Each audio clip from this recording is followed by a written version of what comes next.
पूजा पाठ करने के बावजूद भी आपके जीवन से कष्ट कम नहीं हो रहे हैं और जितना आप पूजा करते हो उतना ही घर में परेशानियां आती हैं। जब जब पूजा करते हो या करने बैठते हो कुछ ना कुछ विघ्न या परेशानियां आती हैं। भगवान को जितना आप पूजते हो या उसके करीब जाने की कोशिश करते हो उतना ही जीवन में परेशानियां आपके न जाने कहां से आ जाती हैं। आज मैं आपको बताने वाला हूं कि किस तरह से जो भी व्यक्ति पूजा पाठ करता है या भगवान की आराधना करता है उसके जीवन में इतने कष्ट क्यों आते हैं, क्या लक्षण होते हैं ये कष्ट आने के, और इन कष्टों से कैसे बचा जा सकता है, कैसे हम अपने आत्मबल को मजबूत रख सकते हैं।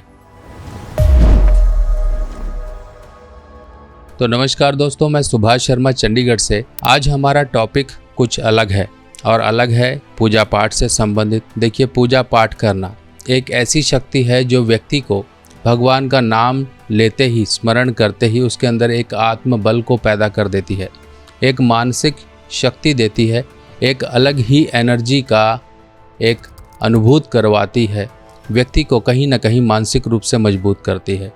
पर जो व्यक्ति ज़्यादा पूजा पाठ करने वाले होते हैं या फिर भगवान को याद रखने वाले होते हैं, धार्मिक किस्म के लोग होते हैं, इन लोगों के जीवन में संकट परेशानियां क्यों आती हैं।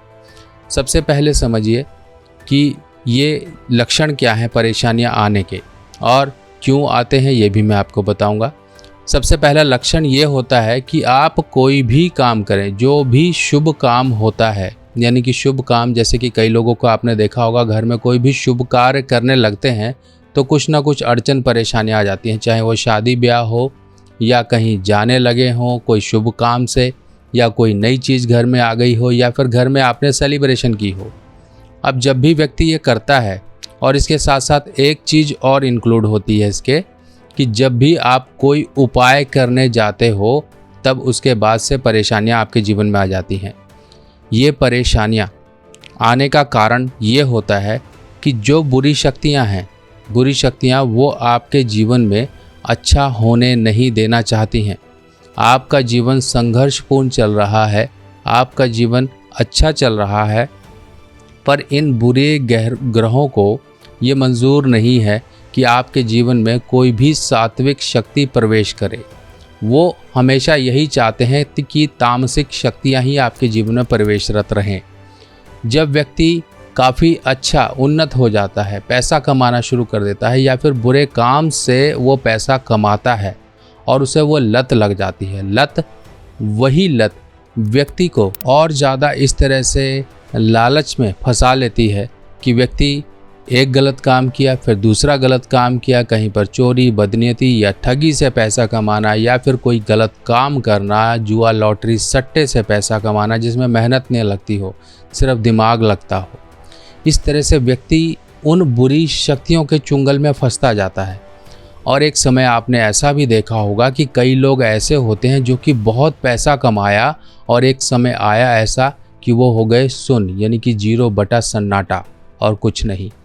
पर दूसरी तरफ वो व्यक्ति जो सिर्फ और सिर्फ प्रभु की भक्ति करता रहा और अपने काम काज में लगा रहा, तो उसके जीवन में उतार चढ़ाव तो आएंगे, पर प्रभु की शक्ति उसके दिमाग में, उसके शरीर में प्रवेश कर चुकी है, जो उसे हमेशा इन बुरी इंसिडेंसेस जो बार बार उसके जीवन में ऐसे उतार चढ़ाव आते हैं, उन उतार चढ़ाव में भी उसे बनाए रखती है, जिंदा रखती है। वरना कई लोग तो ऐसे होते हैं जो जरा सा कुछ हुआ नहीं, जरा सा कोई नुकसान हुआ नहीं या कोई बड़ी परेशानी आई नहीं कि वो सुसाइड कर लेते हैं। पर ये लोग एक तरह से नेचर के अकॉर्डिंग अडेप्ट हो चुके होते हैं, क्योंकि इन्होंने प्राकृतिक रूप से भगवान की शक्ति को अपने अंदर समाहित कर लिया होता है। अब यहाँ पर उन लोगों के लिए जीना थोड़ा सा मुश्किल है, क्योंकि ये बात हमेशा याद रखिए, भक्ति का मार्ग सुनने में तो काफ़ी सरल है पर इसमें चलना मुश्किल है। पर दूसरी तरफ जो लोग भक्त नहीं होते हैं, जो लोग नास्तिक होते हैं या फिर गलत काम करते हैं, उनके लिए वो मार्ग चुनना बहुत आसान होता है। क्यों? क्योंकि उसमें मेहनत नहीं है, सिर्फ दिमाग का काम है, और दिमाग में अच्छी या बुरी सोच लाने का काम सिर्फ और सिर्फ 2 ग्रहों से ही देखा जाता है।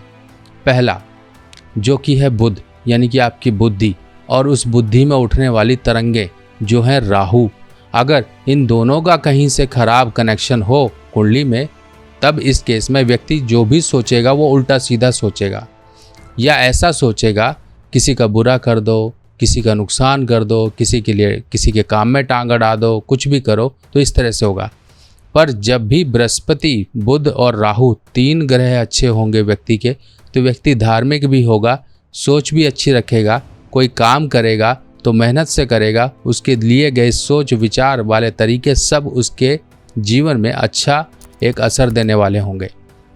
अब ये थोड़े से आपने बातों को समझ लिया कि कौन सी चीज़ों को अपनाना बहुत आसान है और धार्मिक रास्ते पर चलना थोड़ा सा मुश्किल हो जाता है।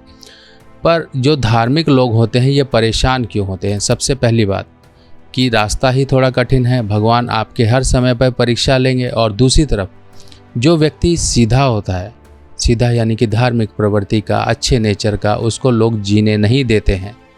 पहला रोल तो आप अपने लिए तो धार्मिक रहो, पर बाहर वालों के लिए आप डिप्लोमेटिक रहो। इस नियम को अपना लो, आपके जीवन में परेशानी नहीं आएगी। क्यों? आपने ये लाइन सुनी होगी, बड़े बुजुर्ग भी कहते थे कि जो सीधे पेड़ होते हैं वो सबसे पहले काटे जाते हैं। तो अगर आप सीधे बन के रहोगे तो सबसे पहले आप परेशानियों में आओगे। जो चुस्त चालाक होते हैं वो तो बच के निकल जाते हैं। आप अपने उसूलों पे अटके हो, आप अपनी हर जगह पर जहाँ पर ज़रूरत है उसूलों पे अटको, कोई प्रॉब्लम नहीं। पर जहाँ ज़रूरत है कि अपने आप को निकालना है उस प्रॉब्लम से, तो निकाल दो। हर जगह उखली में सिर नहीं देना है आपको। अब इन नियमों को थोड़ा सा अपनाइए। और जो लोगों की कुंडली में बृहस्पति 8वें घर में हो, बृहस्पति 10वें घर में हो, या बृहस्पति और थोड़ा पीछे जाएँ तो 4थे, 6ठे या फिर 7वें घर में हो, इन घरों में अगर बृहस्पति हैं तो व्यक्ति जितनी पूजा पाठ करेगा उतना परेशान होगा। और वो पूजा पाठ खासकर घर में अगर वो व्यक्ति करता है तो परेशान रहेगा। मंदिर में जाओ, जितनी पूजा करनी है करो, कोई नहीं आपको दोष लगेगा। पर घर की पूजा कहीं ना कहीं आपको चारों तरफ से ऐसी गतिविधियां बनाएंगी जो सिर्फ और सिर्फ परेशानियां देंगी। अब इन बातों को समझ लीजिए, थोड़ा सा ये एक नियम अपना के रखिए, यानी कि मुट्ठी हमेशा खुली मत रखिए, वरना कोई भी आएगा चालाक इंसान आपको बेवकूफ़ बनाकर चला जाएगा। प्रभु की भक्ति आपके साथ है, आप समय समय पर उसकी शक्ति भी अनुभूत करते हो। और इस तरीके से जीवन में इस जो कलयुग का समय है इसमें जीने के लिए अपने आप को थोड़ा सा सक्षम बना लो कि इन परिस्थितियों से भी आप जूझ सको। लाल किताब की सभी सामग्री अब आप मेरी व्हाट्सएप कैटलॉग पर आसानी से देख सकते हैं और आप अपने एड्रेस पर मंगवा भी सकते हैं। अब उपाय के तहत क्या आता है? सबसे पहले तो घर में बड़ी मूर्तियां मत रखिए। लोग बड़ी मूर्तियां रखते हैं, मत रखिए। बृहस्पति 8वें घर में है तो 800 ग्राम चना दाल मंदिर में समय समय पर चढ़ाते रहिए। गुरुवार से स्टार्ट कर 8 दिन लगातार कर लीजिए। बृहस्पति 10वें घर में है तो आप 43 डेज कॉपर के कॉइन यानी कि तांबे के सिक्के जल प्रवाह करिए, या फिर 4 किलो गुड़ जल प्रवाह वर्ष में एक बार कर दीजिए। बृहस्पति 4थे घर में है तो अपना नंगा शरीर किसी को मत दिखाइए। नहाने के जब आप निकलते हो नहाने के बाद तो कपड़े जो भी अंदर से पहनने होते हैं वो पहन के निकलिए, ताकि आपका बदन किसी को ना दिखाई दे। आपकी बनियान है तो बनियान में लाल रंग का कोई सुई धागे से डिज़ाइन बनवा लीजिए, अपना नाम लिख लीजिए, अपनी वाइफ का नाम लिख लीजिए, वो भी खुश रहेगी। या फिर आप कोई फूल पत्ती बना सकते हैं, जिस तरह से आपको सही लगे। लाल धागा, यहाँ पर मंगल की सपोर्ट हमने बृहस्पति को दी। इसके साथ साथ 3 धातु का छल्ला, जिसमें पीतल, तांबा, चांदी या फिर सोना, चांदी, तांबा बराबर मात्रा में मिला हो, ऐसा छल्ला बनाकर आप अपनी अनामिका जो छोटी उंगली के साथ होती है इस उंगली में, और साथ ही साथ अपनी बुद्धि को सही रखने के लिए जो मैं अक्सर कहता हूँ आपको, ये छल्ला कोई भी पहन सकता है। इसे कहते हैं स्टेनलेस स्टील का छल्ला, छोटी उंगली में पहना जाता है, फौलाद का छल्ला भी बोलते हैं। ये आपको छोटी उंगली में पहन के रखना है, सीधे या लेफ्ट हैंड किसी में भी पहन सकते हो, कोई भी पहन सकता है। 2 छल्ले मंगाकर एक छल्ला पहले मंदिर में या जल प्रवाह कर दीजिए, उसके साथ साथ वहीं बैठकर दूसरा छल्ला भी पहन लीजिए। बुधवार या शनिवार के दिन ये उपाय होगा। अब इतने उपाय और कुछ ज़रूरी जानकारियों को अपने जीवन में अपनाकर आप परेशानियों से बच सकते हो। यहाँ पर उपाय आपके कॉम्बिनेशन में हो गए। मंगल बुध का भी उपाय हो गया, बृहस्पति का भी उपाय हो गया, सूर्य का भी उपाय हो गया, बुध का भी उपाय हो गया, शनि का भी उपाय हो गया।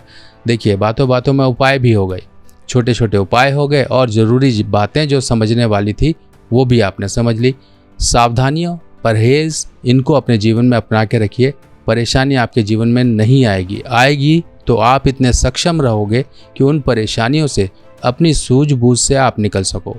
तो दोस्तों, आपको ये जानकारी कैसी लगी ज़रूर मुझे कमेंट सेक्शन में बताइएगा। बाकी और जानकारियों के साथ मिलते हैं नई वीडियो में। तब तक के लिए अपने सुभाष भाई को आज्ञा दीजिए। नमस्कार।